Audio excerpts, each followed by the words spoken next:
Misty, would you call the roll, please? Dave Burris, Here. Randy Graham, Here. J.R. Huddleston, Here. Deborah Johnston, Bill Lukens, Here. Craig Romey, Present. Gary Telkamp, Here. Linda Varvel. Here. Thank you. Would you join me in the Pledge of Allegiance?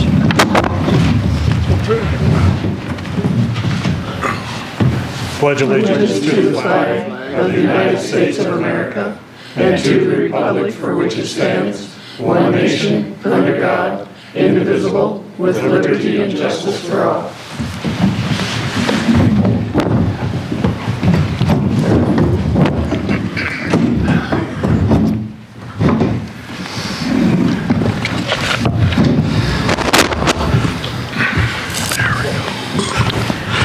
Remember our standing ordinance, or our if you have a conflict of interest, please let the rest of the council know before you vote. I need a motion to approve an amended agenda. Under claims, the new amount will increase to $43,761.06. And that change comes from page 3 of the current claims. Travel expense for Jason Happy. The new travel expense amount, the mileage reimbursement, is $276.50. That's the reason for the increase in the current claims. And just one other change is under City Services Valcon. The price per gas is $4.34. The total amount doesn't change. Just note that the price per gallon did change. And then we're adding a new business item K. And that will be a motion to recognize per section 147F of the Internal Revenue Code of 1986 that the Hot Springs Volunteer Fire Department is entering into a contract in an aggregate principal amount not to exceed $175,000 to finance equipment or a project consisting of one 2006 fire truck, which will be located at the firehouse of the Hot Springs Volunteer Fire Department. This approval does not in any way constitute any financial involvement or obligation of the City of Hot Springs. And Misty has given each of you a copy of the paperwork that the fire department provided that ends up in this new business item K. So those are the two changes, changing the current claims amount to $43,761.06 and adding a new business item K. Make a motion to approve an amended agenda, changing line item B, the current claims, to $43,761.06. That comes from page 3, payments, item number 2, changing that total to $276.50. Adding item K, new business item K, motion to recognize per section 147F on the Internal Revenue Code of 1986 that the Hot Springs Volunteer Fire Department is entering into a contract in an aggregate principal amount not to exceed $175,000 to finance equipment or a project consisting of one 2006 fire truck, which will be located at the firehouse of the Hot Springs Volunteer Fire Department. This approval does not in any way constitute any financial involvement or obligation of the City of Hot Springs. Second. Discussion? All in favor? Aye. Opposed? The motion passes. And just a reminder, council, that we do have a short agenda tonight, and you're free to add an executive session at any time you want.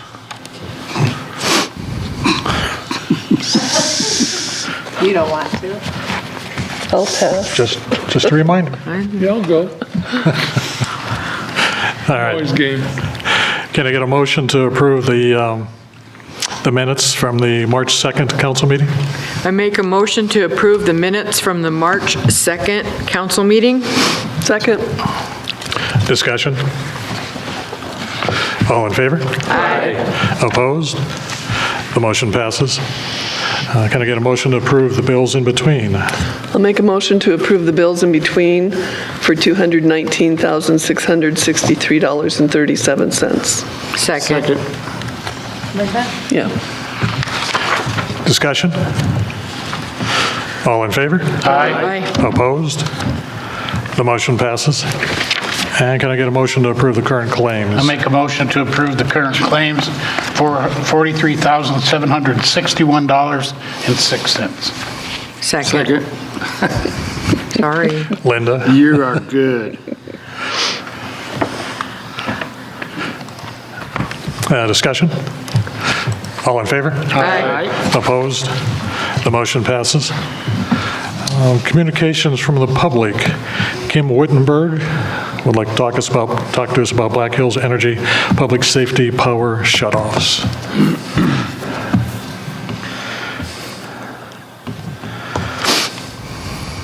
Thanks so much for your time. I just Kim? wanted to mention, can you all hear me okay? Yeah, just a reminder, we have a public hearing at 5:40, so when we get to that point, we'll just ask you to pause, because you get 5 minutes. Okay. I just wanted to say, so just this month, the South Dakota Senate approved a bill, Bill 36, which authorizes certain utilities, such as Black Hills Energy, to establish wildfire mitigation plans and associated limited liability for wildfire damages. And this bill actually requires Black Hills Energy to submit their wildfire mitigation plan every other year, and every year to submit something to the South Dakota Utilities Commission that says how well they did on their previous year for wildfire mitigation. And given the extreme drought that we're in now and the wildfire risk that we have, I wanted to suggest that perhaps at another meeting that Hot Springs comes together and pulls together some suggestions that Black Hills Energy might consider for their next revision of the wildfire mitigation plan. Looking through their plan, they do have the standard vegetation management and pole and line management, but they do rely heavily for the high-risk areas that they've identified on the safety power shutoff. And this is going to be costly for them because during that time they're not getting any payment for their customers. There are some other mitigations that other state wildfire mitigation plans use, such as burying lines, which is costly, but the shutting off of our power, like what happened last Thursday for 560 customers, is also costly for Black Hills Energy. There's a list of a lot of other things that are in other state wildfire plans, such as treating poles with fire retardant, installing fast trips for areas in high risk so that if something hits the line, it immediately shuts off. Real-time fault circuit indicators that allow crews to quickly identify issues. And then also looking at weather. Black Hills Energy has their own meteorologists, but it's also helpful to install weather monitors in the high-risk areas. You could actually see real-time what's happening with wind speed and things like that. There's also things such as spark prevention units. So I just think that there are things that I think we could suggest to try to help them and continuing to better their plans so that in this very severe fire risk that we're in now, we could potentially help them and also have other possible strategies besides the power shutoff, which has its own risks as well. Now, our emergency plan, doesn't that take into consideration our red flag times of the year and electricity? Yeah, I can't speak to specifics, Kim, but I do know that our Fall River County emergency manager has talked with them, and I believe they have looked at many of the items and have many of the items that you've mentioned that other utilities have. So they have much more to their plan than just pulling the plug. So in their actual printed annual report in the fire mitigation plan that's online, which is a very lengthy plan, They're not relying on undergrounding their poles. They're only undergrounding future poles, new lines that are being produced, rather than doing these types of mitigations for existing lines. And that's something that other states are doing. They're actually doing modifications to existing lines in high fire risk areas, which in those high fire risk areas, there's a lot of reliance on shutting the power off, which could unfortunately result in more complications. So I understand that. And I think that's a bit out of the, I'll ask both of you to take a pause at this point. Okay. And we'll just go ahead and grab a chair. We'll come back. thank you. All right, our first public hearing is at 5:40.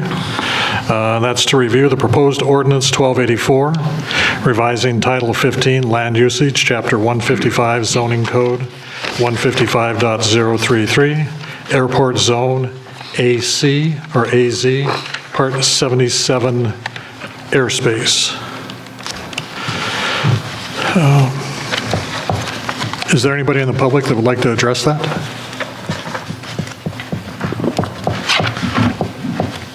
Bill, could you give us just kind of a sure. 10,000-foot overview of this? Yeah, several months ago, the airport manager was contacted by South Dakota Department of Transportation Aeronautics Division, who had been contacted by the FAA, and essentially all of the small airports were as far as what we were doing to comply with South Dakota Codified Law 50-10 in regards to how are we protecting our Part 77 airspace.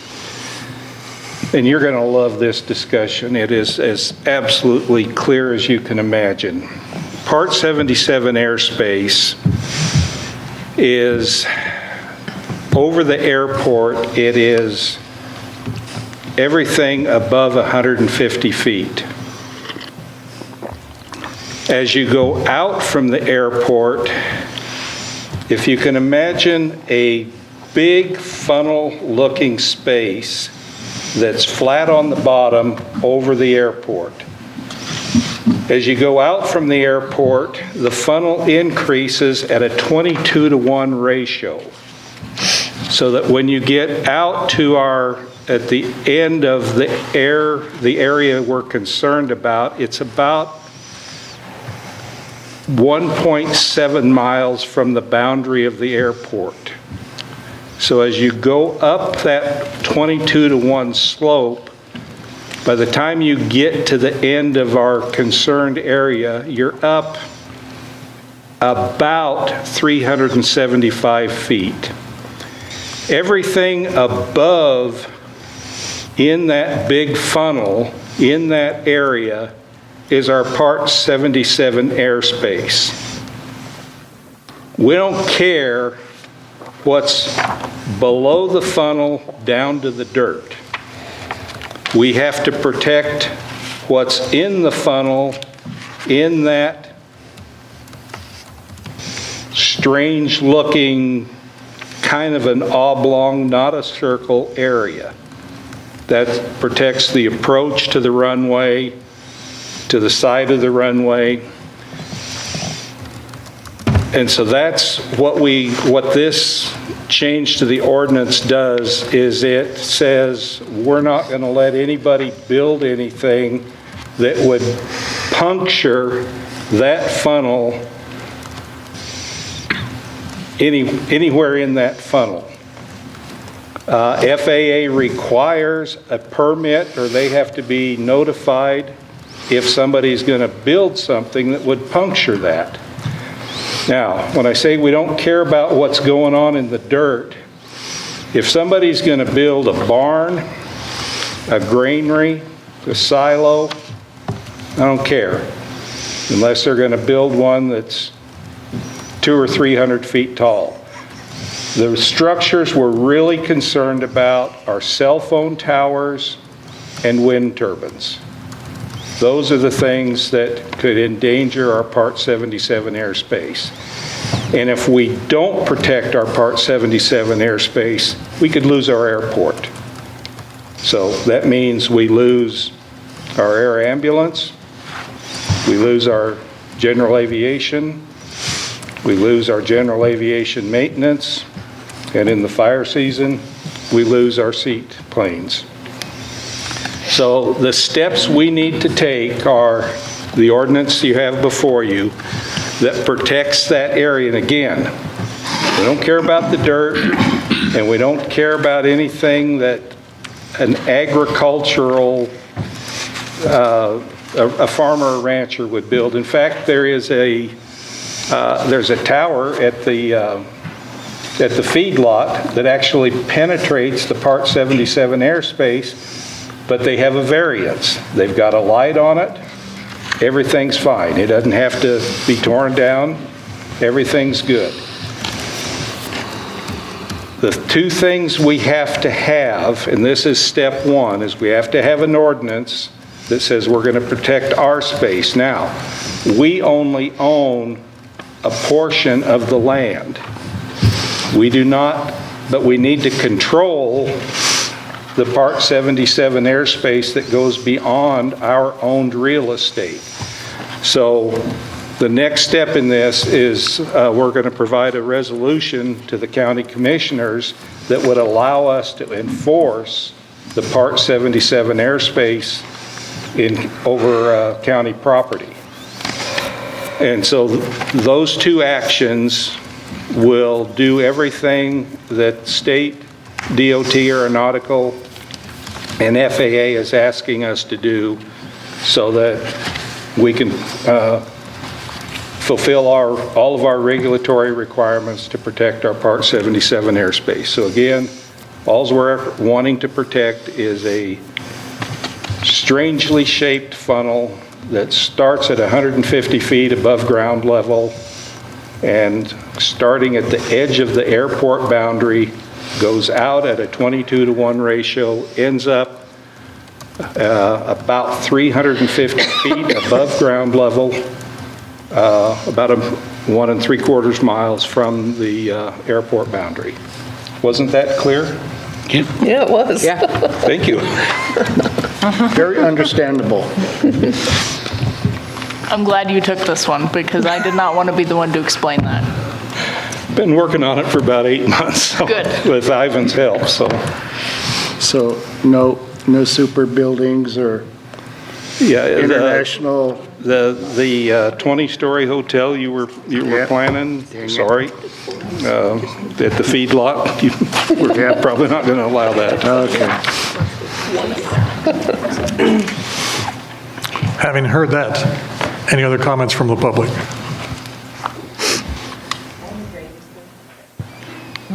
Thank you.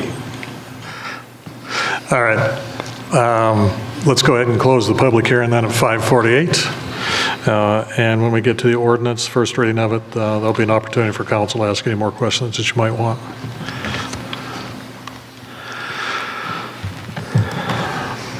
So our next public hearing is at 5:50. Kim, is there anything you want to interject at this point? You got about 2 minutes before we'll ask you to pause again. And that's about the time you got left on your 5 minutes anyway. I just wanted to see if we could have time at another meeting to allow the public to provide suggestions and collate suggestions and pull them together. And maybe all these suggestions are things that Black Hills Energy already knows, but if there's a chance that it would be helpful, I feel like anything that could help in this time of high fire danger could be a good thing. Kim, could I suggest that may be a more appropriate forum would contact Darcoy with Fall River Emergency Management, and this discussion may be more appropriate at the local emergency planning committee, which is a standard. It meets quarterly, and for most of the people that were probably impacted, because they did shut down some power last Friday, I think, wasn't it? Or Thursday? Thursday? Anyway, whenever the Yeah, wind it was was Thursday or blowing. Friday. We're outside the city limits, and that's where most of the people will probably be impacted when there are public safety shutdowns. That's probably a more appropriate forum, because he is the one that's in contact with them more than the council members are. He deals with them, and you'll get more information from him than you will from us. Anything you get from us will be relayed. That sounds good. I guess I still want to suggest, though, if there's a chance when the South Dakota Public Utilities Commission is reviewing these updated plans, because of people in Hot Springs, if there's a fire in the county, people in Hot Springs are going to be affected by that too. So I think it might be helpful to get additional suggestions, but I'm happy to follow up with that person too. If you could share that information with me, because I don't know that person. Sure. Thank you so much. Are you hanging around, Kim? Sure. Okay, we're at the 5:50 public hearing, but I do have a question and a comment that I want to follow up with. So we'll cheat and we'll say that we're starting at 5:50. So we'll open our next public hearing to act on the license application for an on-sale liquor license from Dave the Super Food Truck LLC, doing business as The Bunker, to be used at 635 Jensen Highway. Folks from Dave's want to say anything to the council? Want to speak to this, or just available for any questions from the public? Public have any questions? Council have any questions? Just a comment, I think this is the third license application. Appreciate you going through the process, and you're getting pretty good at this. So you, just for, they've gone through the process for a beer and cider license, and then a wine and farm wine license. And so this is, and I'm looking to make sure I'm understanding, this is for the one available liquor license that the city has available. Correct. On-site, right? I'm sorry? It's just an on-site liquor Yes, license? it's an on-sale liquor license. And I have not heard of any problems that's come about with you doing so. So I see, in my opinion, no problems. This is a question probably more for Misty than anybody, just for clarification. I'm looking for it, Misty, but I'll just go from memory. Was there a $1,200 application, then once the liquor license, that's a $50,000 fee? Reverse that. So they lease our license and the fee is $50,000. It's a one-time fee and they will have it so long as they use it the way it's intended to. And then annually, they'll have to pay to the state the $1,200 license. Okay. Is that a license that can be sold on the open market then? If they sell it with their business at the location, it can add value to the sale, yes. Okay. Okay, thank you. Yep. Anyone else? All right, let's close the public hearing at 5:53. And can I get a motion to either approve, deny, or postpone? I make a motion to approve the license application for an on-sale liquor license from Dave the Super Food Truck, The Bunker, to be used at 635 Jensen Highway. Second. I'm not sure on that one. I think I beat him. You got him? It's the same to my ears, so who do we think? It was me. Craig was softer. Okay, thank you. All right. Discussion? All in favor? Aye. Opposed? The motion passes. Congratulations. Congratulations. Wish you all the luck. Good luck. All right, Kim, back to you. I thought we were doing the 5-minute thing. She gets 5 minutes to make her presentation. Council can follow up with their questions. I have nothing more to really say. I just wanted to suggest that it might be good to have a conversation about it and get some suggestions together, because when Black Hills Energy came before, we really didn't have the opportunity to influence what their plan might be, and seeing that they really don't plan on undergrounding anything currently in the high-risk areas, you know, it might be helpful in the future. It just seems like we could have so many fire weather days coming up this summer. We haven't even hit summer yet. And if they keep shutting the power off, then, you know, that's a lot of money they're losing. And so that money could be put towards upgrading things and mitigating things so that that's not what they end up doing each time there's fire weather. And my question is, to understanding your comment about a meeting, are you anticipating a meeting that's part of a city council meeting? Because I'm not sure you're going to get a lot of support to involve that much public for those kinds of discussions and comments to lengthen the meeting itself. So I think Bill's suggestion, meeting with emergency management and bringing those folks together there, may be the first best start. Okay.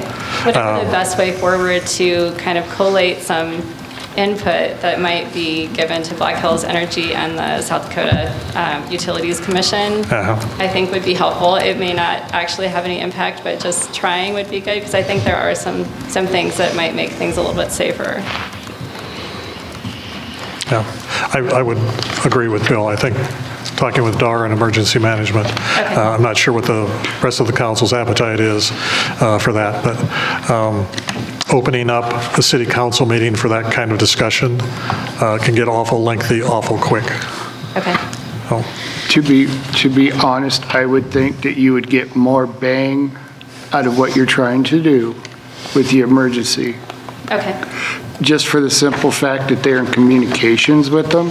They deal with them on a regular basis through emergencies and prior to emergencies. Okay. So I think you would get more out of that. And for me, I don't know anything about the power system as far as what powers we would have to say to help them to regulate in our area, to be honest with you. Therefore, I think the emergency system would be the best way for you to go.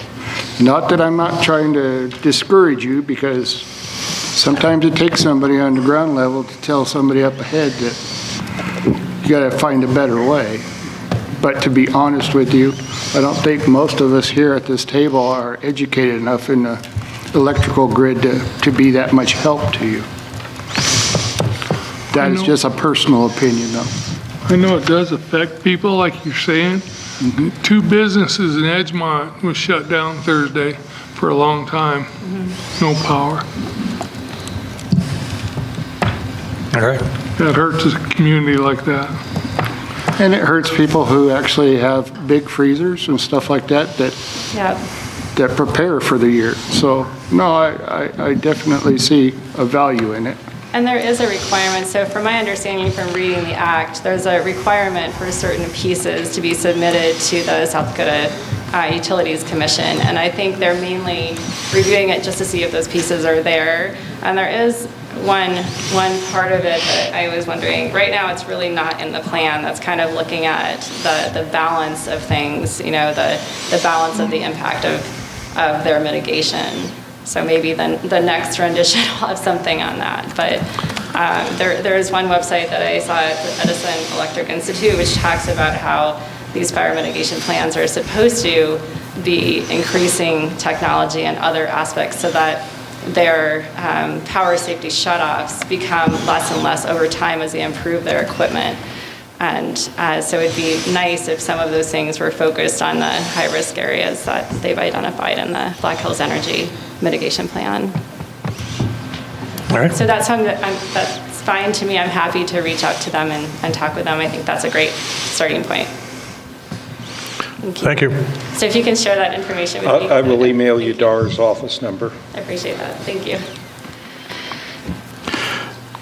Anyone else from the public that would like to address the council tonight?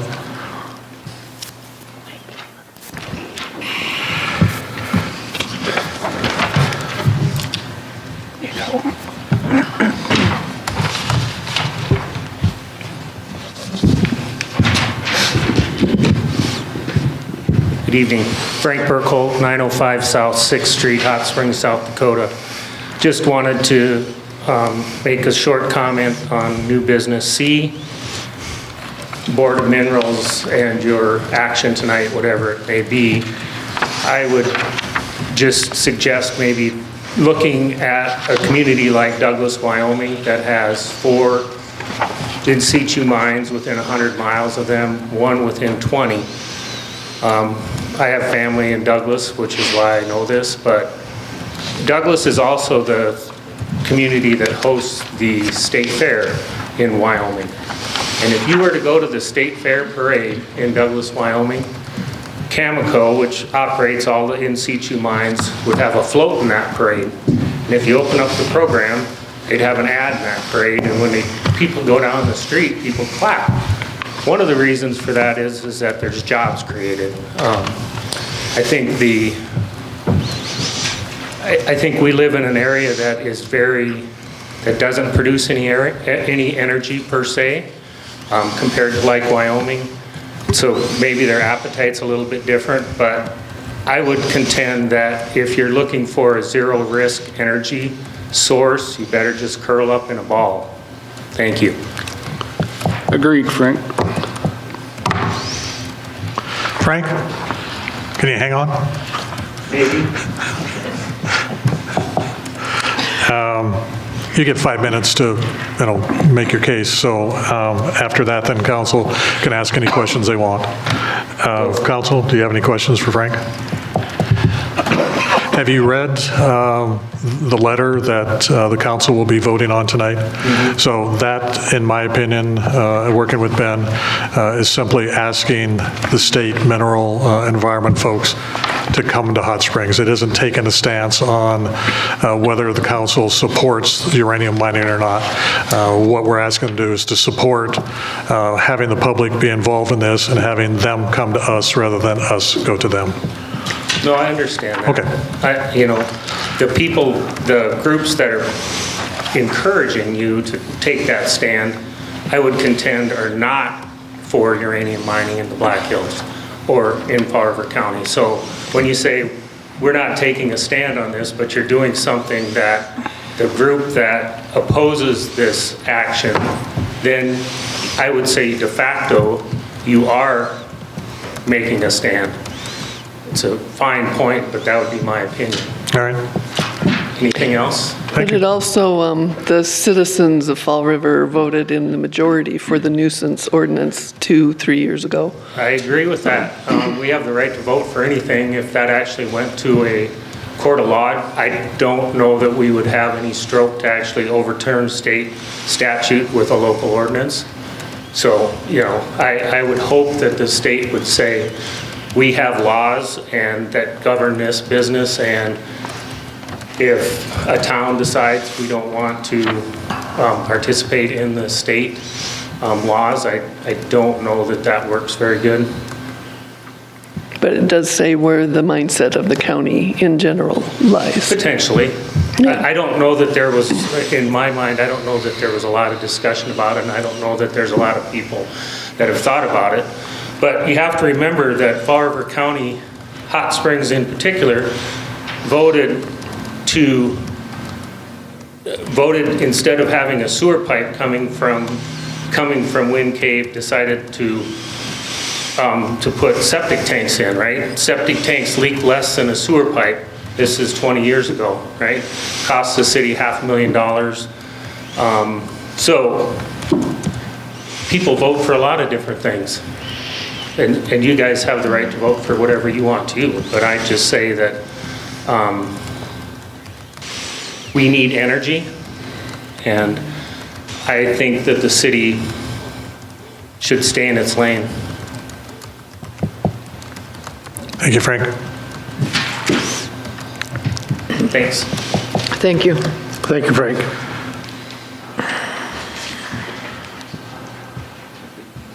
This is public comment. Yeah, just by way of response. Oh, we need name and address for. Ben Sharp, 28290 West Flagpole Road. If Hot Springs needs energy, that's great. Hot Springs should think about how to get energy. Any uranium that comes out of Fall River County will be processed in Canada and sold to China, and the profits won't come here. So I think that's it's not a very useful argument. you guys know that I'm not a big fan of uranium mining, but all of the discussion about this has only been a discussion about democracy and representative government. And to that, I very much thank you for supporting the position that the citizens have a right to participate in this decision that affects all of our lives. If all of you want to then come along to that public hearing and argue in favor of uranium mining as a private citizen, feel free to do so, and I would encourage that, and I wouldn't hold it against you. I think that as you're doing your job here, representing the people and allowing the people to have their voices heard. And I thank you for that. Ben, I have a letter for you.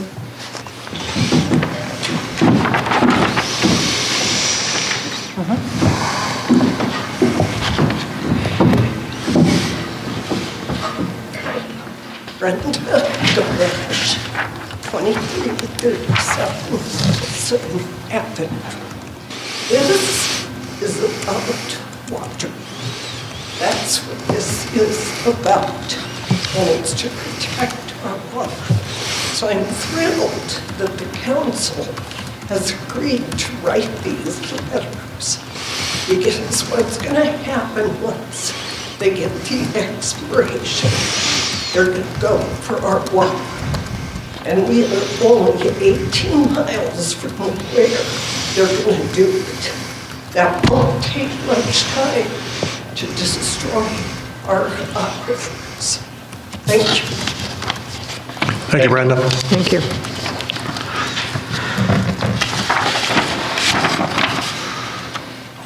We're still on the public comment phase.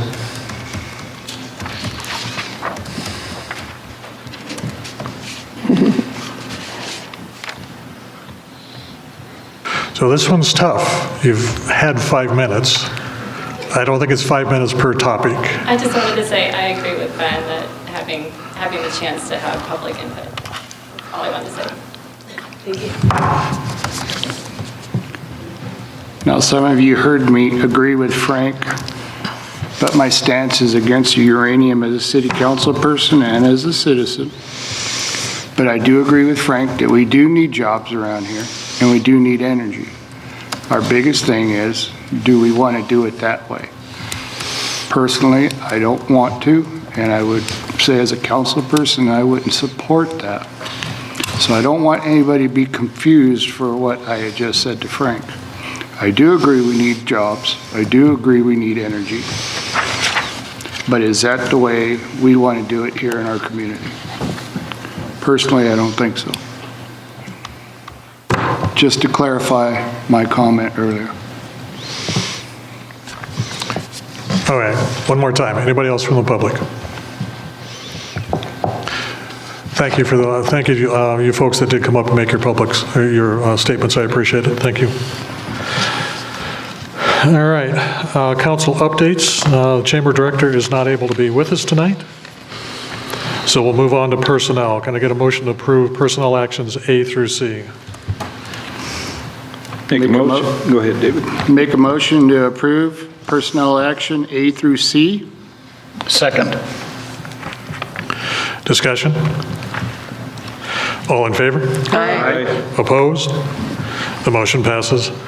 On to our ordinances. Our first ordinance, item A. Can I get a motion to approve the first reading of ordinance 1284? Make a motion to approve the first reading of ordinance 1284, revising title 15, land usage, chapter 155, zoning code 155.033, airport zone, AZ, part 77, airspace. Second. Discussion? So Bill did an excellent job explaining what part 77 is all about. Council, do you have any follow-up questions? I want to thank Bill for the work he's put in on this and making it so eloquent that the rest of us can understand what he was talking about. Thank you, Bill, for that. Yes. A lot of times we don't get that opportunity. Appreciate you very much. Thank you. Anyone else? So Bill had mentioned that a necessary step will be putting a resolution in front of the county commissioners. And I've asked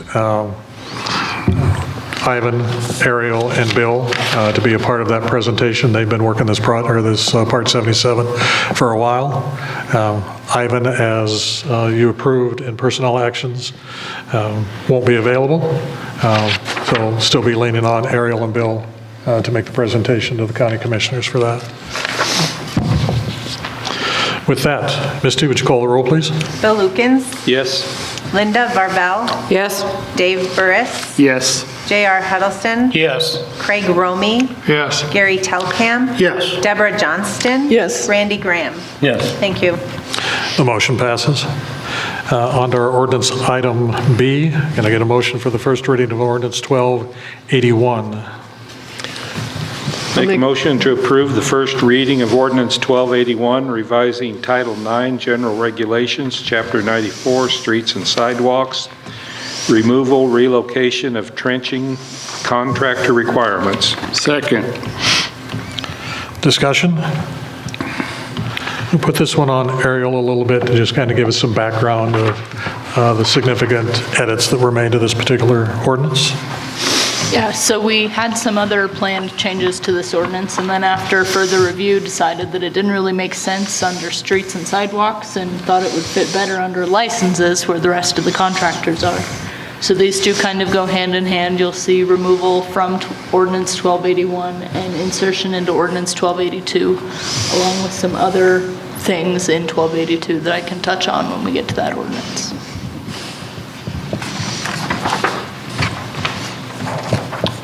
That was good figuring, Ariel. I thought so. And both these proposed ordinance changes has gone through Public Works. Yes. Numerous times. So I'll ask you on this one and ask you again on 1282. Yep. Does P&Z have a recommendation for the changes to ordinance 1281? P&Z does not. I'm sorry. Public Works does. Public Works. We do, we approved this, and so that the public knows, this has been going on for about 5 months, and possibly a little bit longer. So, yes, we do give our approval on this. Anyone else on council, any questions? Misty, would you call the roll, please? Gary Telkamp, Yes. Craig Romy, Yes. Dave Burris. Yes. Randy Graham. Yes. Linda Varvel. Yes. Bill Lukens. Yes. J.R. Huddleston. Yes. Deborah Johnston. Yes. Thank you. The motion passes. And our final ordinance item is C. Can I get a motion for the first reading of ordinance 1282? I'll make a motion to approve the first reading ordinance 1282, revising Title 11 Business Regulations, Chapter 110 Licenses Defined, and relocation trenching contractor requirements, increase project valuations for Class B contractors, and standardize insurance requirements. Second. Discussion? So, as the title suggests, we have moved everything for trenching contractors from ordinance 1281 into 1282. We have raised the valuation required for a Class B contractor from $35,000 to $55,000. $35,000 doesn't get you very far in a project anymore. And we thought $55,000 would be a better threshold to go from Class B to Class A. And then after some research and review with other cities, we've raised the insurance requirements to a standard of $1 million per occurrence, $2 million aggregate. I want to clarify in the trenching contractors, because this was kind of a hot topic, I guess. You will required to be licensed as a trenching contractor for working trenching or excavating in the public right-of-way or on private property for the purpose of utility infrastructure. So this is not to put in a clothesline or plant a flower or a tree. This is for, you know, your water lines, your sewer lines, you know, maybe you're running power to something. We just want to see that you're licensed. There is an exemption for a property owner on residential construction to be done on his or her own property, which they occupy as their home. So Again, this is not for me wanting to do this hole in my yard. This is for a contractor you're hiring to do the work. Thank you for describing that for everybody. Yes. That was a contention. Does Public Works have a recommendation on 1282? Yeah, we talked a lot about it, A lot. and I agree. I think it's the way she did it's good. This is the best way for us to cover everything we wanted to cover, but not impact personal property rights. I want everybody to understand that. That was the contention in this. That's why she just described what she described to you. And yes, we did approve it, and it took some work. And I thank you, Ariel, for doing all the research and everything that you did. I thank you guys for the thorough review. Sometimes I feel like we don't spend enough time on the changes we make, and we're just very fast to pass it all. So although it was a little bit obnoxious on my end, I appreciate it from you guys. She is a really good arguer when she wants her way. All right, anyone else? Misty, would you call the roll? Deborah Johnston. Yes. Bill Lukens. Yes. Dave Burris. Yes. Craig Romy. Yes. Linda Varvel. Yes. Gary Telkamp. Yes. Randy Graham. Yes. J.R. Huddleston.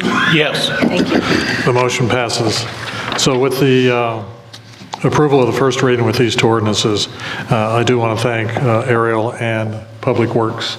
There were some very spirited conversations about what changes, if any, needed to be made, but we had them, and we arrived at what's in front of you tonight. So thank you, council. Good job. Appreciate it. Thank you, everybody who was involved. All right, on to our new business. New business item A is a discussion only. It's the School Resource Officer Program Agreement with the Hot Springs School District. If anybody's been following the news or attending the Hot Springs School Board meetings, there's discussion about the school resource officer and whether the school can afford to continue having that position going forward. So we put it on the agenda. The contract itself is in your packet. The question that I want to put to you is if you feel the position is valuable enough to continue going forward with it, would you consider going forward with it at the $47,463 for the next school year? That's the same amount that the school paid us this year. Continue the program at the same price that the school paid for this year's. My only question is, and I don't know how to get the answer, my children all have children now, so what kind of impact are we feeling? And I don't know who to ask that independently. So if anybody has asked that question, if somebody's pertinent, but I honestly feel like, can we not do this with the way the world is right now? Can we afford not to do this? So Chief Norton is here, available for any questions the council may have. Asked him to be available and share his thoughts on the position. How are we doing? Good, how are you guys? I would kind of like to see a documentation of a week in the life of and what he does and what he did. Some statistics for the impact and the time involved, and I just would like some of that information to go over. So, I wish I was a little bit better prepared, but, so we've had him in the school for, correct me if I'm wrong, Misty, but this will be our 4th full school year. 3, 4. 3, I think. 4 or 5. I think this is our 4th full. We hired him in 22, but that was end half of the very first year, and then 4 full years. This will be the end of his 4th full year. And outside of traffic stops, and I don't want to misspeak, but I want to say it's right around 1,600 calls for service he's generated in those 4 years at the school. And that's not counting going out and doing school patrol and traffic enforcement and all that stuff. And that stuff ranges from anything from drugs, assaults, vandalism. I mean, those are crimes that are occurring in our school. Bullying. That he creates a call for service for. Now, a lot of stuff he goes and he addresses inside the school that gets handled internally per their policy and procedures that doesn't meet what I would call a criminal element. But he still does attend a lot of those conversations and is there with, administration and everything like that as far as disciplinary action within the school system. But it's either 1,400 or 1,600. I wish I had looked again today. I just looked last week, but I can't remember exactly what it was in anticipation of this meeting. So, I mean, there's a ton. There's a ton of calls that he's a part of at the school. Truancy is another thing that he deals with within the school. His presence. I mean, I went to safety and security meetings at the school, with the previous administration, and I think everybody was so excited about getting a school resource officer that we didn't know what we wanted him to do, if that makes sense. And there were some hiccups, there were some bumps in the road, and I feel like right now we've finally gotten it in the language in our contract. The expectations are there, and we're meeting all those expectations. Our superintendent, who's still with us, just has glowing reviews. She's very happy with his presence, with everything that he's accomplished in the school, the relationships that he's built. It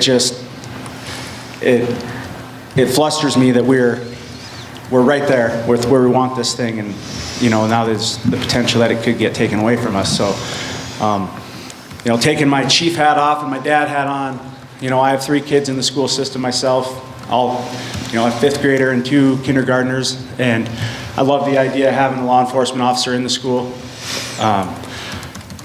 Like what you said, today's day and age,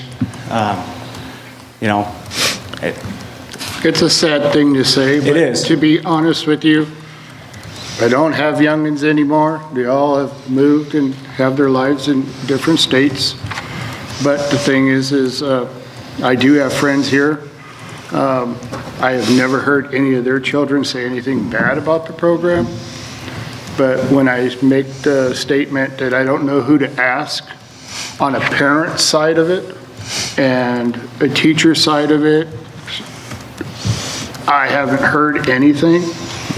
I do know that you guys have made an impact as far as the very few adults that I've talked to, a good impact.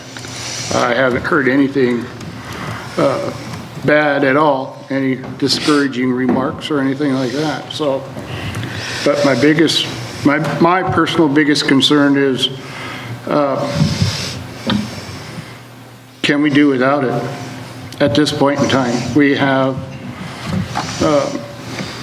initiated this program, just like anybody that's sitting at this table will tell you your very first term is learning the ropes, learning what your restrictions are, making contacts, who to talk to.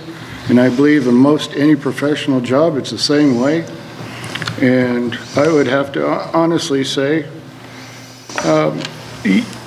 you are just now getting your feet up underneath you. And from what your remarks said, that kind of proves my point to myself, that you guys are getting somewhere. But I'm only one person. Can I interject some things here, Chief? Go ahead. I've got some things that might answer some of your questions, Dave. Back when, a year or so after Thomas took the job, he shared with me that he tries to keep some snacks available in his space for the kids to help break barriers and build rapport. My wife, Jane, and I have a little organization called Spearhead Ministries, and we decided to take on and provide snacks to the SRO. And I believe that the volume of snacks that are consumed each semester, and when I say, it's about $300 a semester. is a testament to the trust and comfort level that the students have with the SRO. Or they're hungry.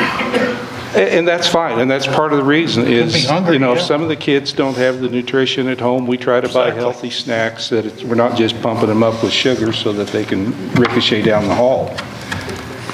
Also, he shared with me some generic anecdotes, not exposing any confidential information. Some pretty scary stuff that further solidifies the value of the position in general and that he personally provides. If you go into his space, there's a board up on the wall of weapons that he collected the first year, and there's some scary stuff up there. There's knives, there's shanks made out of toothbrushes. I mean, it's stuff that you would expect to see on a prison wall, not in a school wall. I sat as part of the interview team for the SRO position. It was a real great concern by the school members on that interview as to how the candidate planned to integrate into the various school sections and how that person was going to gain trust for the students. What I've seen from several points is, be it snacks consumed, interactions with the students during summer months while on patrol duty, to that collection of weapons that he gathered up the first year. I believe that the SRO position in general, and Thomas in particular, has not only met but exceeded those expectations for both the school and the city, and that it is definitely a valuable position and worth keeping, even if all we can get from them is the money they paid us last year. It is really, if you can spend some time with him, it'll be valuable to you. He's not just taking up space, and he's not just up there converting oxygen to carbon dioxide. My wife and I have attended a number of city sports programs and football and whatnot, and it's good to see that those children or a group is always around the SRO. There's 4, 5, 6 hanging around nearby the SRO. He's bringing good content to the school and to the community, I think. So with that, in viewing that, I would say we need to hang on to this guy, this program, for what they are doing for those kids. I've heard good things about it. I have yet to have anybody say something negative about that program or that officer. Me neither. Well, in reading what was in the paper, I just came across where that them wanting to cut this position is basically based on budgetary needs and not performance. That is 1,000% accurate. Yeah. And so that was my concerns. Yep. I met with Dr. Cumbo, and she said it's 100% a budget thing, not a personnel, not a position. This is on their list of cuts. And that's very sad. Yeah. And with that all having been said, the contract doesn't renew again until what, August 1st? May. It's August to May. Yeah. It's at the end of the school year. August till May, so. Yeah, it goes over a year. Does. It goes over the school year. Okay. I was just wondering if the school isn't going to be able to contribute or isn't going to be willing to contribute, are we getting ahead of ourselves a little bit before we have budget hearings in July? Just a question. Well, correct me if I'm wrong, Mayor, but I think we needed to know what your guys' position was. So when the superintendent asks us, this is your guys' decision to make, and I can't speak to your guys' willingness to,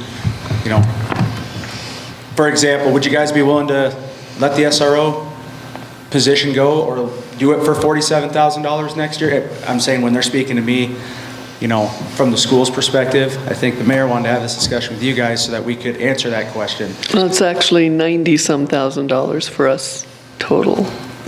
We paid half. Potentially more than Yeah. that. It's not half. It's a fixed dollar amount. Would you be willing to stick with the fixed dollar amount for next year and fund the rest of the position? Correct. Is kind of what they're trying to figure out, so the school can determine while they're looking at their budget cuts, how much they have to cut and look at a true cost for the next cycle for them. Yes, that's the reason I put it on the agenda, is that this in no way guarantees the position isn't going to go away, because it's not our decision. It'll be up to the school to decide whether they want to fund their portion of the position. But them anticipating an increase from us and trying to figure out what that might be. I just felt it was important to have this discussion with you, see what your appetite is for maintaining it at this price, so that we could then go back to the school and say, if this helps you make a decision about whether you're going to retain the position, here's what the city of Hot Springs would be asking for your contribution to be. So you're not making a decision tonight.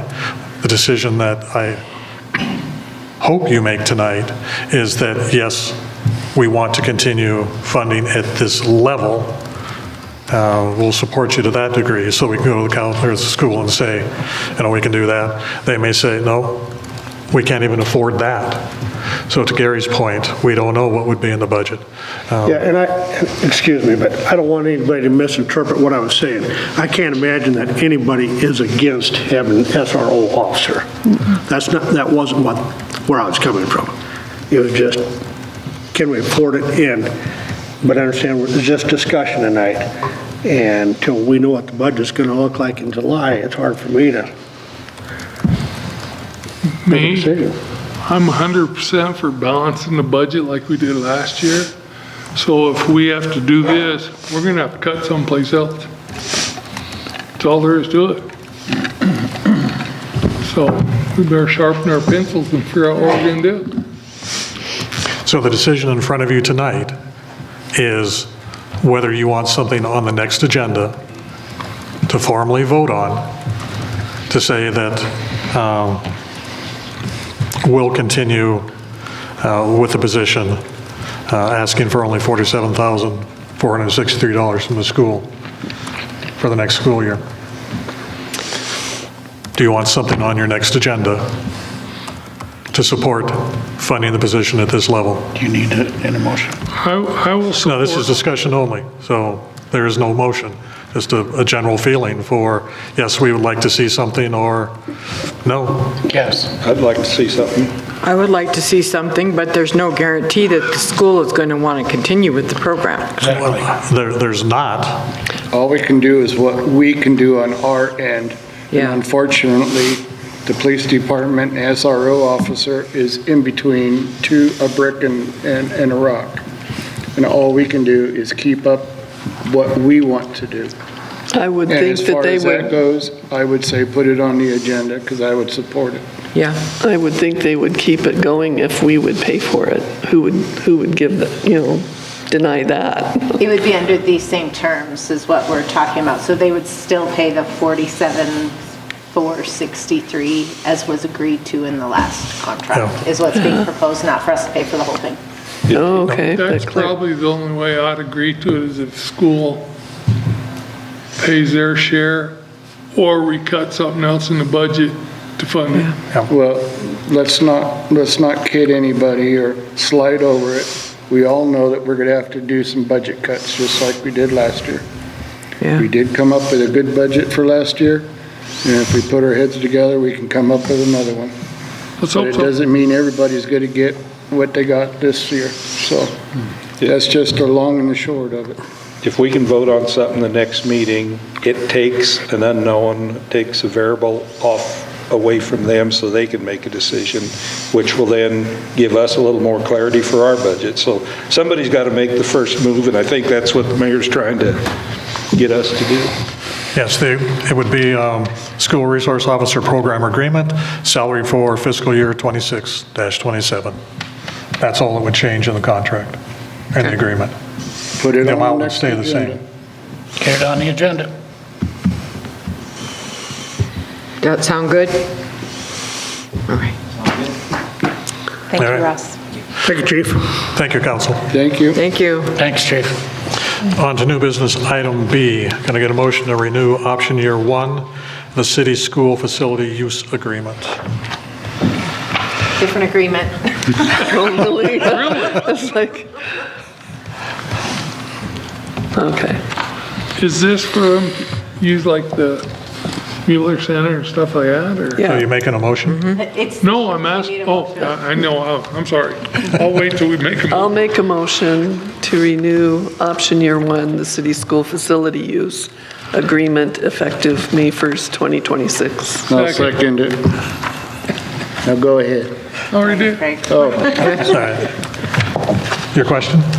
This is for like the Mueller Center and stuff like that, or? Yep, it's for us to use their facilities and them to use Oh, ours. and. We get to city use theirs their- too. The last page is a list of all the facilities.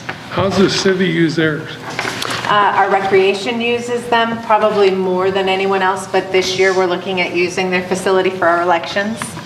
So this is a joint facility use agreement, and we work out who uses what when. They do roller skating up at the Taze Center and Basketball. basketball kind of the and all same sorts of thing we've stuff. done in Just had to ask, thank you. Yep, good questions. Good question, Craig. Anyone else? All in favor? Aye. Opposed? The motion passes. Can I get a motion on new business item C, review and approve the letter to sign the South Dakota Board of Minerals and Environment?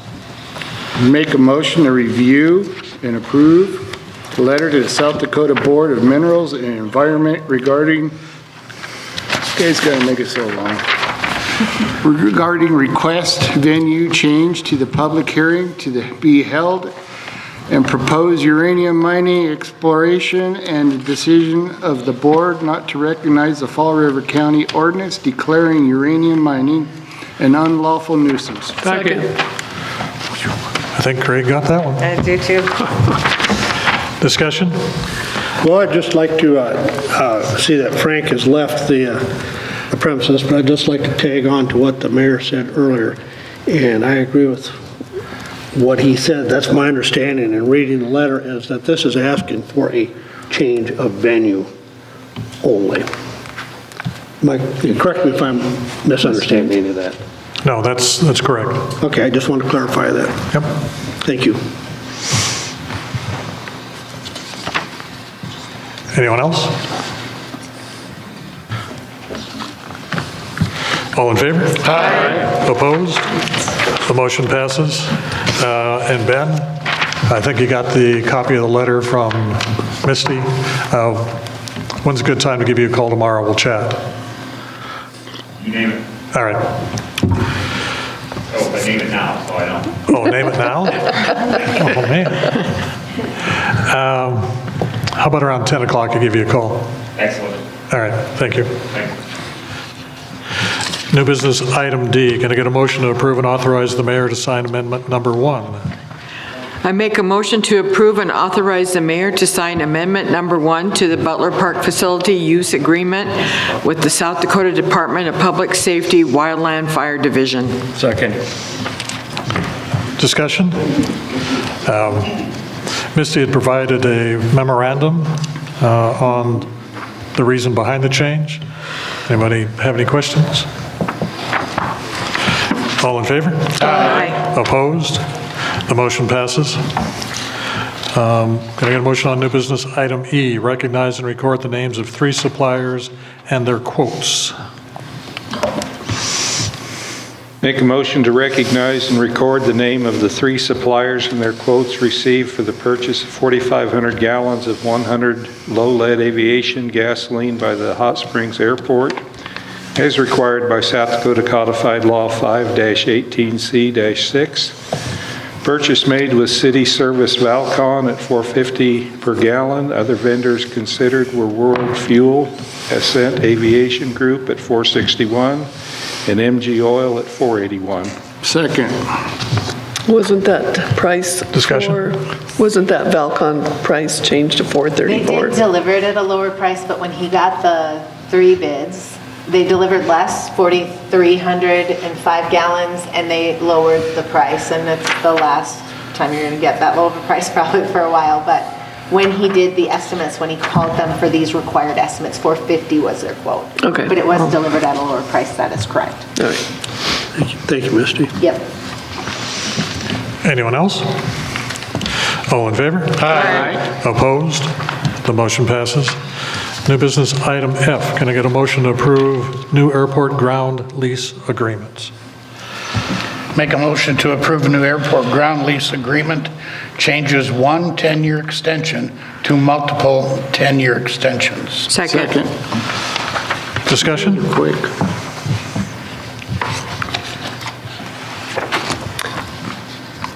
I guess I need clarification. What do you mean to multiple 10-year agreements? The previous agreement allowed only one 10-year extension. Oh, I get it. Okay. This, Remove the one. Okay. as long as both parties are in agreement, they can have multiple 10-year extensions. All right. Anyone else? All in favor? Aye. Opposed? The motion passes. New business item G. Can I get a motion to approve and authorize the mayor to sign the construction agreement for City Hall drainage and tuck pointing? I make a motion to approve and authorize the mayor to sign the construction agreement for City Hall drainage and tuck pointing with Central Hills Construction for a total cost of $35,843.50. Second. Discussion? Yes, Go ahead. you go first. Are we going to have to supplement the $843.50 since our budget and our grant only came to 35? We budgeted the full 25, and we got 15 from them. Up to 15 reimbursable. Oh, so we got 40. So we Okay. have 40, Okay. yep. Never mind. Go ahead. Put this together. Me, with the help of our attorneys. Well, no, I ain't worried about that. Just the installation of the brick pattern retaining wall. Is that those large ones that I suggested, like Don Alstead has? This will actually be like stamped on the concrete, so it is not the blocks. You know, that's cheaper than concrete and thicker. Why are we going that way? This is what we were quoted and the work he does. How they anchored, don't say how they're gonna anchor into the wall. Do you know that? There I are do not. design plans Tracy created that we could probably share Yeah. with you that might have that information. They're just not part of this contract. How come this didn't come to Public Works for us to look at it? The contract or the project as a whole. You doing it. Doing the job. The project as a whole, I guess you would say. Yeah, I didn't send it to the committee, I apologize. The Public Works Director did the plans. You guys budgeted to have the work done. You guys approved applying for the grant to have the work done. Accepted the grant. The how and the why, I guess I didn't feel needed to go to the committee. I just don't think the concrete wall will hold up as well as these blocks do. I mean, we're talking, a block is half the size of this and they stack them. Concrete wall is gonna be 12 inches and we'll see how long it lasts. You guys are certainly welcome to not approve this and have the discussion and delay it further if you'd like. I will be voting no. If I'm so excited about I might just add, Craig, I don't know if this will make you feel any more comfortable or not, but I was at HP&C, and they did discuss this at some length, and I left personally feeling fairly comfortable about it. That's just my comments, for whatever it's worth. We're confident in the work of the contractor. It was someone Wesley knew in Minnesota before he moved here. And we've seen his work in town already. He was very quick to come get licensed. But we can go ahead and vote. Okay. Any other questions?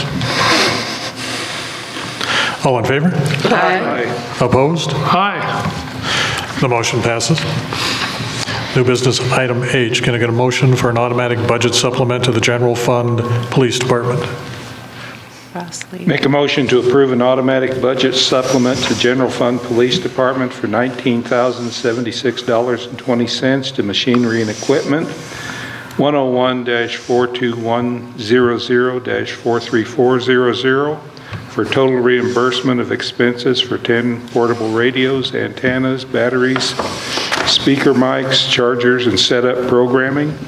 Reimbursement revenue received from the Edward Burney Memorial Justice Assistant Grant Funding, number 2024-BJAG-04. Second. Discussion? I would just say that I really appreciate Chief Norton's partnership in working with these grants. Typically, the whole planning, project, submission, grant award, reimbursement is very difficult, and he does a fantastic job managing these. I think between approval of this grant and receiving spending the money and receiving the reimbursement revenue, we probably spent 4 months on this one. And that's it. And that sounds maybe like a long time to you, but it's nothing in the grant world for the whole process. Good job. Thank you. Anyone else? All in favor? Aye. Opposed? The motion passes. New business item I, can I get a motion to reappoint Joan Nicochet and Luke Broyles to the Historic Preservation Commission? I'll make a motion to reappoint Joanne Nicochet and Luke Broyles to the Historic Preservation Commission for 3-year terms, 2026 to 2028. Second. Discussion? All in favor? Aye. Opposed? The motion passes.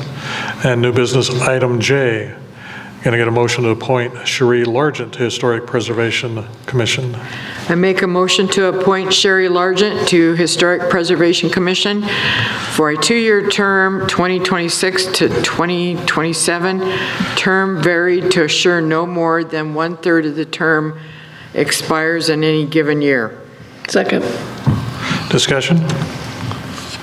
I think she'll bring a good quality to the commission based on her working history, which it's very extensive in management and creativity, and she's got a lot of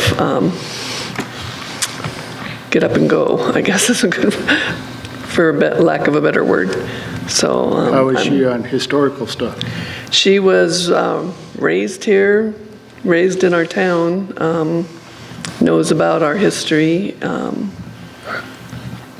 That qualifies everybody in town. Yeah, qualified, that's the qualification I've got. So Going on the board, Lisa? Sherry's here if you folks have any questions for her. She and I met last week. She certainly brings an enthusiasm and an availability to positions, so I appreciate that. And she does have a lot of experience in working with organizations, and as already been said, she has a love for the community. But for me, I'm being selfish here, the biggest qualification is the availability and the willingness Those are the to serve biggest. on the commissions. Council, do you have any questions for her? Yeah, Sharon was at the meeting, I was there. I don't know if we actually met or introduced ourselves, but yeah, thank you for your willingness to serve. It's a very worthy endeavor, thank you. I like the fact that you got to get up and go. There you go.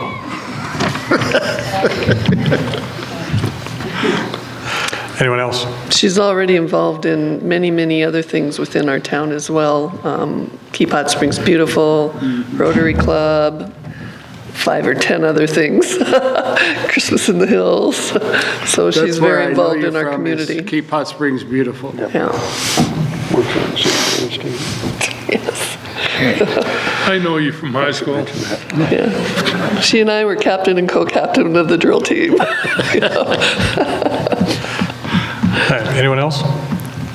All in favor? Aye. Opposed? So my standard response is congratulations or condolences. You can let us know in a year. We still need at least two other positions, two other volunteers to rebuild our commission. So pass the word, volunteer, send your interest to the mayor if you are. All right.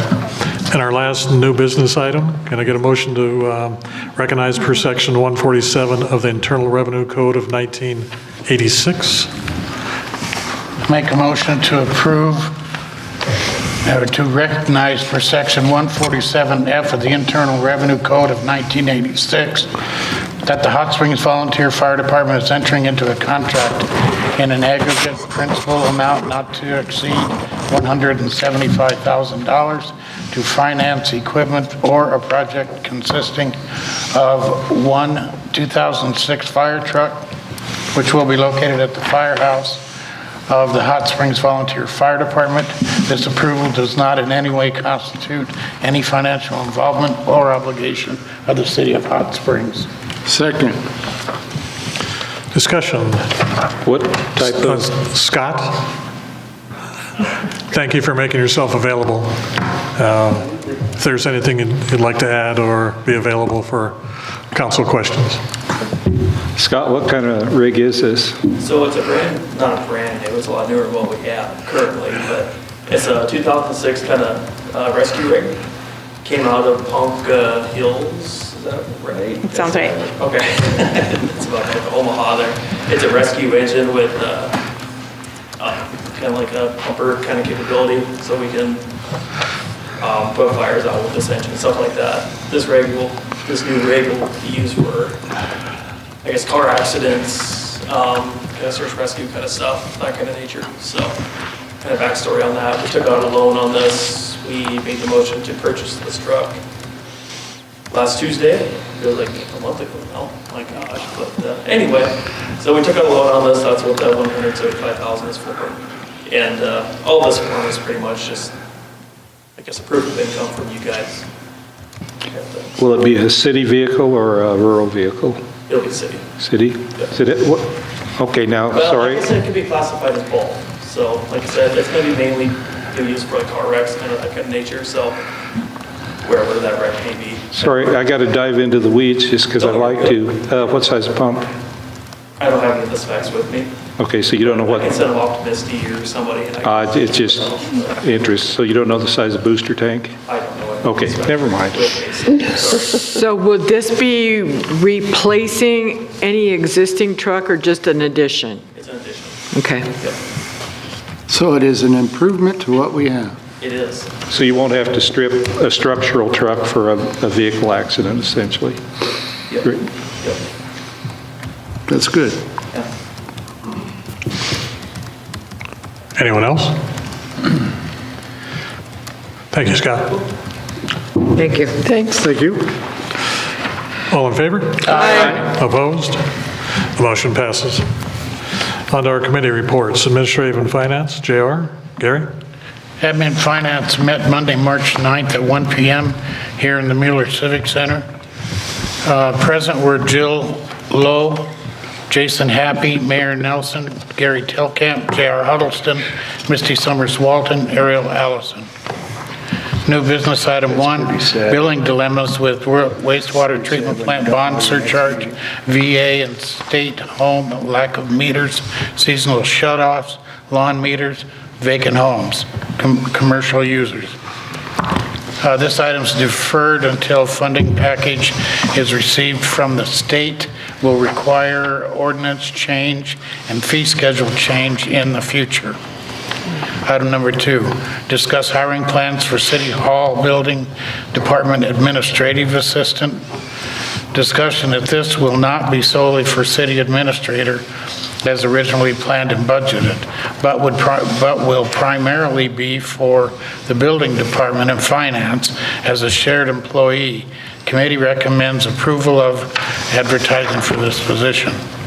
Item number 3, used equipment purchases, proposed changes to procurement policy request by Southern Hills Golf Course Superintendent. Discussion that the new equipment has gone through the roof, and if the equipment is in acceptable condition, the golf course would like to pursue more used equipment. This policy revision allows for quicker action when the equipment becomes available by the purchaser, bringing the request to the council with the following parameters: type of equipment, max purchase amount, documentation of price reasonableness, and equipment condition. All purchases remain subject to the state bid limits and statutory requirements. Item number 4, consideration to allow for tipping at the Pro Shop Clubhouse at Southern Hills Golf Course. Discussion on the reason credit card tips were disabled the first time and the challenges associated. Misty and Jill believe that with the help of Lightspeed and Banyan, plus some advice from the auditors, the recommended tip policy will be workable. The consensus from the committee is to recommend approval with no tip pooling and credit card tips paid through biweekly payroll, hoping to be ready by the beginning of May to implement. Staff reports and updates. Mayor items, House Bill 1245, discussed going to the governor's desk, would apply a half cent tax for 60% voter approval projects, discussing how we would not hold a special election, but adding a project to regular election may increase voter turnout. Number 2, review monthly finance officer reports, discuss the domain conversion, potential cost savings we're looking into now with Heartland and Golden West as a result of getting Rebecca's fresh eyes on the bills. Discussion on cash balance at the plunge as of February month end. Committee member comments. Committee member items. Gary T. shared appreciation to Misty and Ariel for the information provided. Our next meeting will be April 13th at 1 p.m. We adjourned at 2:35. All are welcome to attend. Gary, anything you want to add? Well read. Any questions? Just one. On item 3, would there be any, in that process of looking at used equipment, would there be any mechanical oversight on that? Oh, I'm positive that's the intent of it as well, is that they're not going to just go buy a bunch of junk. But is it going to be by our mechanics or? Your golf course has a Yeah. full-time on-staff mechanic who will be making the recommendations. Okay, just, you didn't say that, so I just. I didn't say that, no. So I just thought I'd throw that out there. Well, thank you for I thought telling you me. were supposed to report everything. Well, I don't. Jason felt very comfortable. Can you say that again? Mechanic's aptitude. I report everything. That's on paper. So did JR. Thanks, Jared. No, I just was wondering if our mechanic would be the one that would research it, so. This is not just for the golf course. We're going to be asking you to add this to the procurement policy so it can be implemented citywide. We don't have a city mechanic at the moment to provide that review. But you would still have a presentation to approve prior to any used equipment purchase up to a certain dollar amount to ask those questions. Hopefully we get a city mechanic on staff quick. Got 2 of the best mechanics in Hot Springs working for the city. I recommended, is there anybody internal who wants to take the open position? I'm retired. My bones don't bend like that no more. Anyone else? Thank you. Custer Fall River Regional Waste Management, Craig? Yes. Custer Fall River Regional Waste Management District, Craig Romey, I'm reading everything so I don't miss anything, has a meeting April 2nd at 5:30, Mueller Civic Center. Thank you. Always welcome. Historic Preservation, Deborah? Historic Preservation met Wednesday, March 4th, 5 p.m. here at the Mueller Center. Present were Ariel Allison, Wesley Foss, myself, Gary Telkamp, Carl Hall, Joe Nickashay, Sherry Largent, Andrea Powers, Sable Simmons, and Delise Simmons. Under public comment, Sable and Delise Simmons presented themselves as potential buyers of 509 North River Street, which is Morning Sunshine. Reviewed mock-ups and plans for the outside of the building, alley, and the back area if purchased. Discussion on the alley, drainage, ownership, parking, trash, etc. was had, and also discussion with the shared alley with the Evans Apartments, and Joe Nickashay is the president of their board, so that was handy having her there. It was determined that if presented an official certificate of approval application, approval would likely happen. And they had a very good mock-up and it was beautiful, so I hope it goes forward. Under new business, Save Our Sandstone Yard Sale with Historic Preservation Mueller Center is booked for this coming weekend. Setup is Friday on the 20th. The sale will be the 21st, likely 8 a.m. to 2 p.m. The sale is to include historical antique items along with useful household items. Number 2, City Hall drainage and tuck pointing update. Late March start date. Central Hills construction came in under our estimate.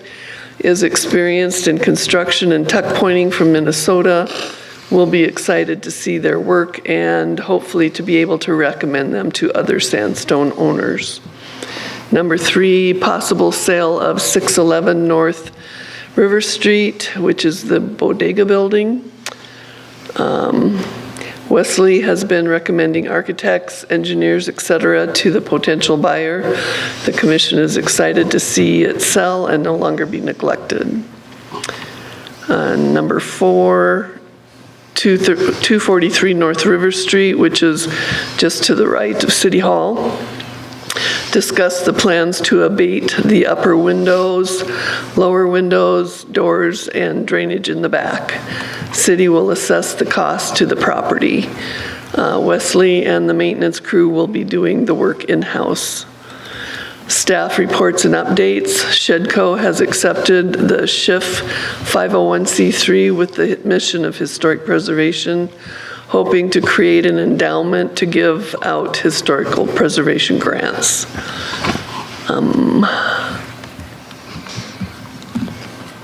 We were finished, it doesn't say when. Our next meeting is April 1st, 5 p.m., City Hall. Any questions? Deborah, I think the meeting was at the City Hall rather than Mueller. Oh, it is now. I'm sorry. We are now at City Hall for our meetings. That was the first one. Thank you. Thank you. You did make comment that it'd be nice to see him go forward with fixing this. You said the same thing when this last guy bought it. I didn't. Somebody here did.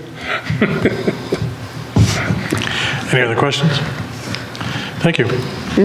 Parks, Recreation, and Beautification, Linda, Randy? Okay, we met Wednesday, March 4th at 1 p.m. at the Mueller Civic Center. Attendees were Judith McPherson, Randy Graham, Caitlin Mossett, Ariel Allison, Gabby Martin, Jason Getch, Chris Kaki, Jason Midgley, Shar Zephyr, Deborah Johnson, Bart Sig, and myself. The meeting was called to order at 1 p.m. Public comments. The volleyball net will be put up mid-April at Butler Park. The group was asking about grass seed and irrigation. It was stated that the boulders along the suspended sidewalk are ugly, and could we stack the boulders and or replace with benches?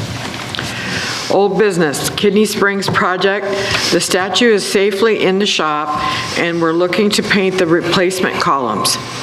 Number 2, the bench donations for pickleball courts. 2 benches were donated with a possibility of 2 more. Number 3, the baseball lighting grant options. April 10th is a grant deadline, possibly not getting fixed this year. Number 4 was stair grants options. Game Fish and Park Grant are looking at ownership of the stairs. Number 5 was Disc Golf Project doing fundraising and design. They have the baskets and some funds for the project. 6, the School Street project, there was no formal update, but the equipment does need to be replaced. New business, number 1, the Minikata Otaku, Otakue? Okay. Update from Shar Zephyr and Judith McPherson about the upcoming projects their group is bringing to our community to share their heritage and culture, to encourage community involvement, and to foster a connection. They plan to hold powwows with exhibits. They meet once per month at 1915 Washington Avenue. Number 2, the Seven Sisters Youth Garden. The city provides the garden area and pays the water bill. They have a new agreement pending with the city.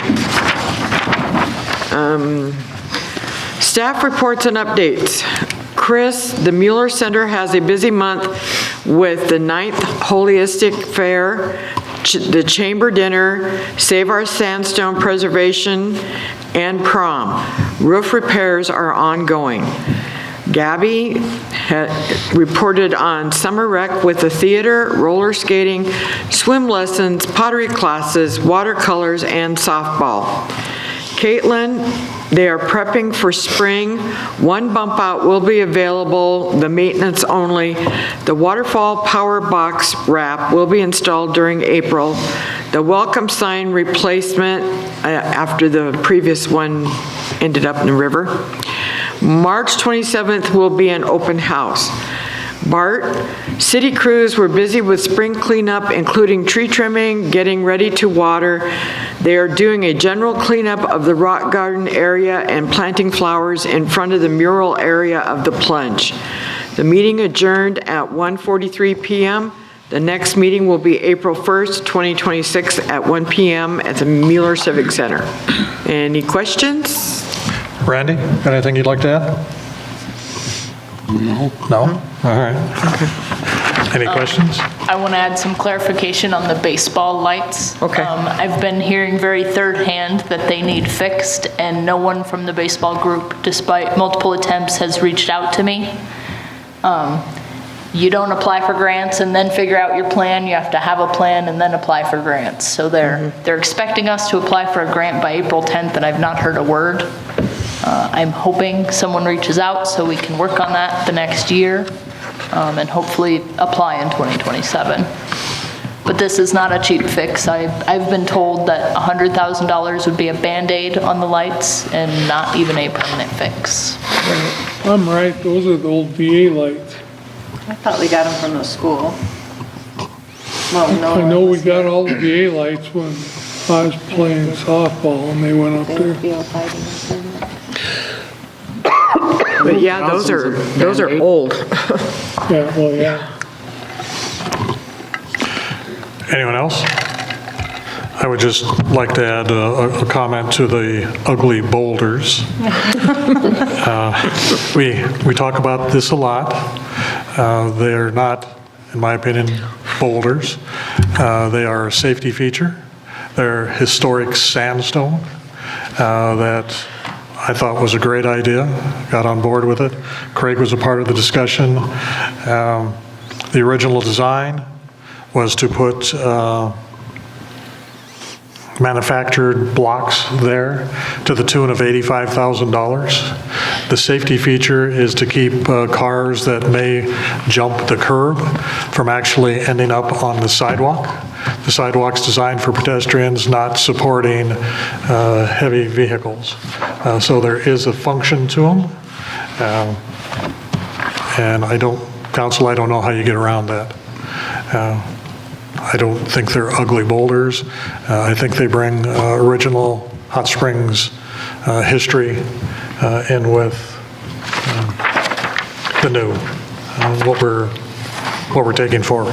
So whenever it's brought up, if somebody has a better solution, If somebody wants to pony up $85,000 for the manufactured rocks that will look better and have a smoother surface for sitting on them, and be very sterile in their history, go for it. But I kind of like the idea of sitting on a chunk of historic sandstone that was in one of our older buildings over 100 years ago. It was quarried in our area. I think the They can refer premise, to them ugly all they want. I don't know how we get around the fact that they're a safety feature. I thought when we discussed having the sandstones, I was for it too, but I thought we had a few more ornate looking stones.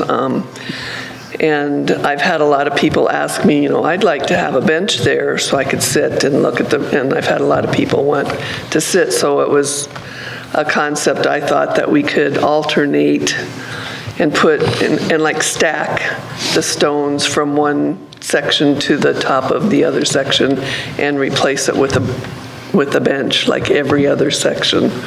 And maybe the stones would look more ornate and they'd be high enough to sit on then if they were stacked on, two stacked together. So Might be more ornate. You think this bench will stop a car? Well, you can bolt it to the cement. Some of them are very heavy. Well, you bolt a fire hydrant to the ground and they come out pretty easy with a car. Yeah.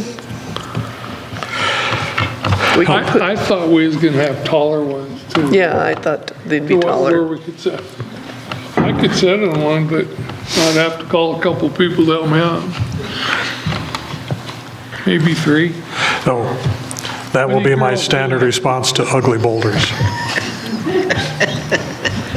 Those All right. weren't my words. I was going to say, I didn't say ugly boulders. You said ugly rocks, right? I thought that there would be more ornate stones put in, that we had, sandstones. Well, But we didn't the city get the crew pretty spent a lot of ones. time picking out the better The ugly one. historic sandstone blocks. So, Sorry. all right, planning and zoning, Deborah, We meet this after we Wednesday. beat up on you. Just, there's always room for improvement in my mind. You got broad shoulders. We meet this Wednesday, the 18th, 6 PM at City Hall. Thank you. Safety, Bill, JR. Safety Committee met at 1 PM Thursday, March 5th here at the Mueller Civic Center.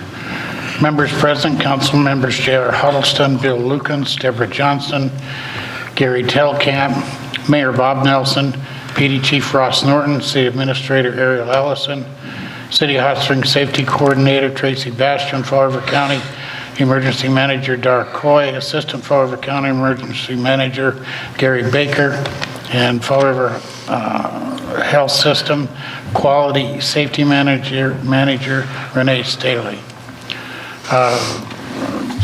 Nobody else from the public was there. Adoption of the agenda was adopted as published. Public comments, none. Old business, none. New business. An inquiry was made regarding the availability of any fuels reduction grants for the area behind the buildings on North Garden Street. There are no known grants available.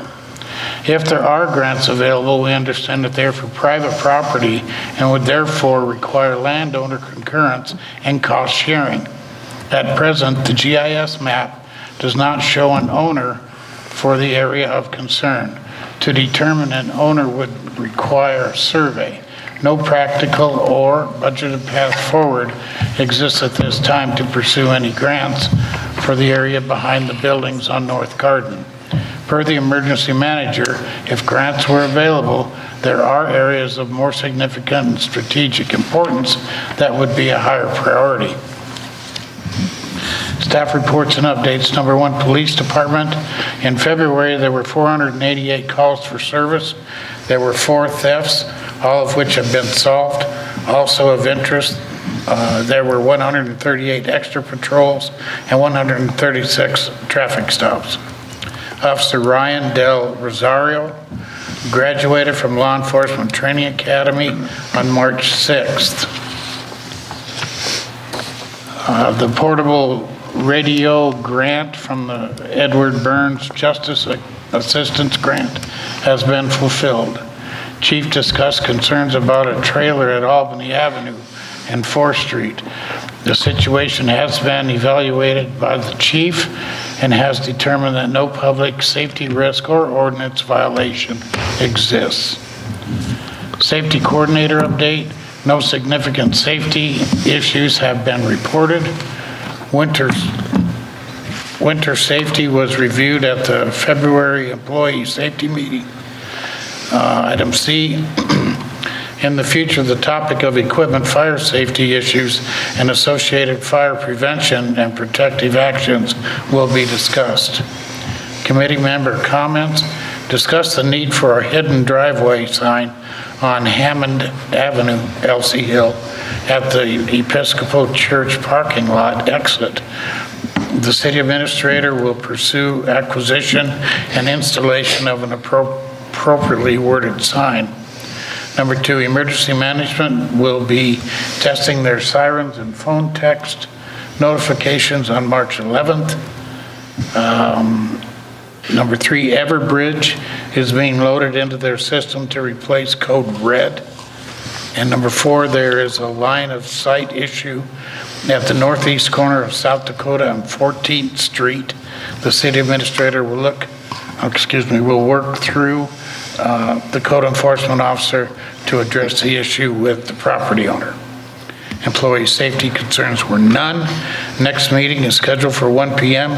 Thursday, April 2nd, Mueller Civic Center. All are welcome to attend, and we adjourned at 1:35 p.m. Bill, anything you want to add? No, other than, did everyone get their new Everbridge notification? I did not. I got a notification. No. If you didn't get an Everbridge notification, you can go out on the county website, and there's a link there that you can, that will take you through the process.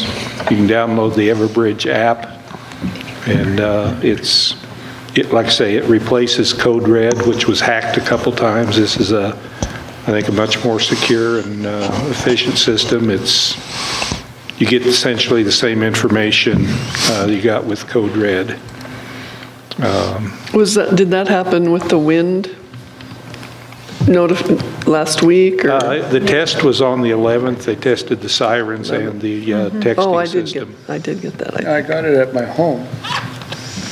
Okay, if you didn't get it on your cell phone, you probably should go out on the county website and enroll. You can add multiple numbers so that you get as many emails and text and calls as you'd like. So for the public, again, go out to the Fall River County website, and you can enroll through a link on their website. Because I believe it was through the sheriff's department that called the house. Now, that's not the same, though. Yeah. It is the same. It is the same. Okay. If you'll go out and enroll, you can add phone numbers and emails. Okay. So you can get many notifications of the same event. Okay, because I did not get it on the cell phone, but I did get it on. Okay, thank you. Anyone else? Thank you. Public Works, Dave, Craig? Our next meeting will be Tuesday, the 31st at 1 p.m. here at the Mueller Center. And everybody's welcome. Thank you. I've got a couple of things to add for Dave. I was going to tell him about that trailer I told you. Brian Wienia bought a asphalt trailer that keeps asphalt hot for 2 days. He said the city, if it needs asphalt, he'd get it for us. Keep it hot for 2 days. Number 2, when's the suspended sidewalk gonna get fixed? Do we have a date? We're negotiating around April. April? The first date that we were given was July. Had some businesses approach us about their concern of starting the construction in the middle of tourist season. So we're working with the contractor to see if he can't get here in April. If not, it'll be in July. Actually, we'd bump it back then after the tourist season. It will be on Public Works, so we know. The start date, Yeah. If when we find out. it can be. Appreciate it. City Administrator, Ariel? I've been spending a lot of my time advancing our recreational trails grant for the staircase project. This is an 80-20 matching grant with the city's share estimated at approximately $214,000. We expect an award determination before budget season, which I'm hopeful will guide whether we proceed with 1, 2, or all 3 staircases. Project funding would be available in 2027. Our wayfinding project remains in progress. Our application has been approved and we've been authorized to proceed with buying the signs. However, in working with the manufacturer, I identified more discrepancies between our plan and the MUTCD standards. I'm awaiting clarification from DOT before we move forward with the purchase. Our wastewater funding request will be heard next Thursday at the South Dakota Board of Water and Natural Resources. We anticipate a decision in the near term regarding the project's funding package. Evans Plunge closure is halfway through and going well. Our small but mighty team has been hard at work and public appreciation has been obvious. Every time I stop by, someone has left treats, so that makes me smile. This past weekend, we had a great time at the Chamber's 86th Annual Awards Banquet. Wesley and the Streets crew were both nominated for awards, and while we didn't bring home any plaques, it was full of lots of laughs, and being nominated was a point of pride. I want to recognize and thank Ivan for his service as our airport manager. His dedication and institutional knowledge have been a significant asset to the city. He's offered to remain available as a resource during the transition. And with that, recruitment is underway for both the airport manager position and the shared administrative assistant role, focused on supporting the finance and building official offices. Please share these opportunities with any qualified candidates you may know. All job information and wages are on the city website under community and then employment. And that's all I have. Any questions? Thank you. Finance Officer, Misty? I don't have any reports for you, just a reminder that our next meeting will be held on Tuesday, April 7th, due to the granting of administrative leave for Good Friday and Easter Monday by the governor. State gives us way too many holidays. We call that an employment benefit. And our petitions for all of the election positions due at the end of this month? 24th, I believe, at 5 p.m. 24th, yeah. 5 p.m., City Hall. All right, thank you. Just a quick couple updates for you. With your approval of new business item C, I will be traveling to Pierre on Wednesday to hopefully present or read what you approved tonight to the Minerals and Environment Board.